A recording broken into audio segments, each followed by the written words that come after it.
Hello everyone, আশা করছি তোমরা সবাই ভালো আছো, সুস্থ আছো। আর বলি তোমাদেরকে যে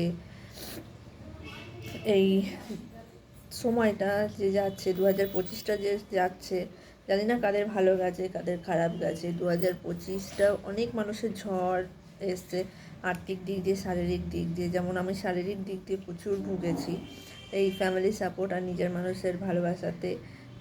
আজকে সুস্থ হয়ে আছি, মানে পুরো বছরটাই ভুগলাম খুব। আর আশা করছি 2026 তোমাদের খুব ভালোভাবে কাটবে, এটা প্রে করি। আর সবথেকে গুরুত্বপূর্ণ জিনিস জানবে যে অসুস্থর সময় বা কোনো বিপদ আপদের সময় পরিবার বা নিজের মানুষের সাথটাই সবথেকে ইম্পর্ট্যান্ট হয়। তো সেরকম আমার সবথেকে গুরুত্বপূর্ণ সাথী হচ্ছে আমার মেয়ে।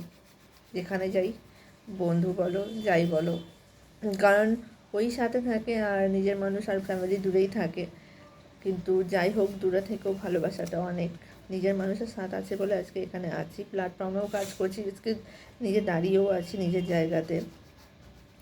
আজকে যদি সব সময় দেব সব সময় বিপদে আপদে সব সময় ফার্স্ট টাইম বলতেও হয় না, সব সময় পাশে থেকেছে। আর পরিবার বলতে আমার মা, তো আমার মাকেই তো দেখাশোনা করতে হয়, কিন্তু আমার সব সময় পাশে থাকার চেষ্টা করেছে। বোন বলো, ফ্যামিলি বলো, কিন্তু বলে না যে নিজের একটা কেয়ারিং মানুষ থাকলে পরে জীবন সত্যি সুখের হয়। তেমন নিজের একটু মানুষটা পেয়েছি, খুব কেয়ারিং সাপোর্ট। আর সত্যি কথা বলতে যে কিছু কিছু সময় ভুল করলে তো তখন তো ঝগড়া অশান্তি সব সম্পর্কেই থাকে, সেরকমই সব সম্পর্কের মধ্যেই ঝগড়া অশান্তি না থাকলে তো সম্পর্কটা ভালো হয় না। তেমন আমাদের মধ্যে ঝগড়া অশান্তি, ভালোবাসা, বন্ডিং সব কিছু সমান। আর ইম্পর্ট্যান্ট হচ্ছে কোন বিপদে পড়লে ঝাঁপিয়ে পড়া, যেটা ও সব সময় চেষ্টা করেছে যে যখন বিপদে পড়েছে তখন আমাকে সেখান থেকে তুলে নিয়ে আসার। আজকে তুলে নিয়ে এসে আজকে ভালো আছি।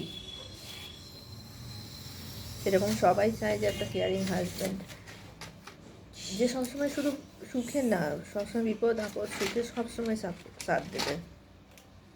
হাজার ঝগড়ার পর শুধু দেখবে যে না একটা বিপদ এসছে, তখন সে সাথটা দিয়ে দেবে।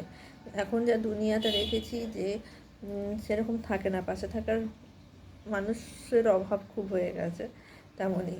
তাই এখন তো দেখতেই পাই যে সবাই সবার সাপোর্ট হয়ে চলার চেষ্টা করে, পাশে থাকার চেষ্টা করে।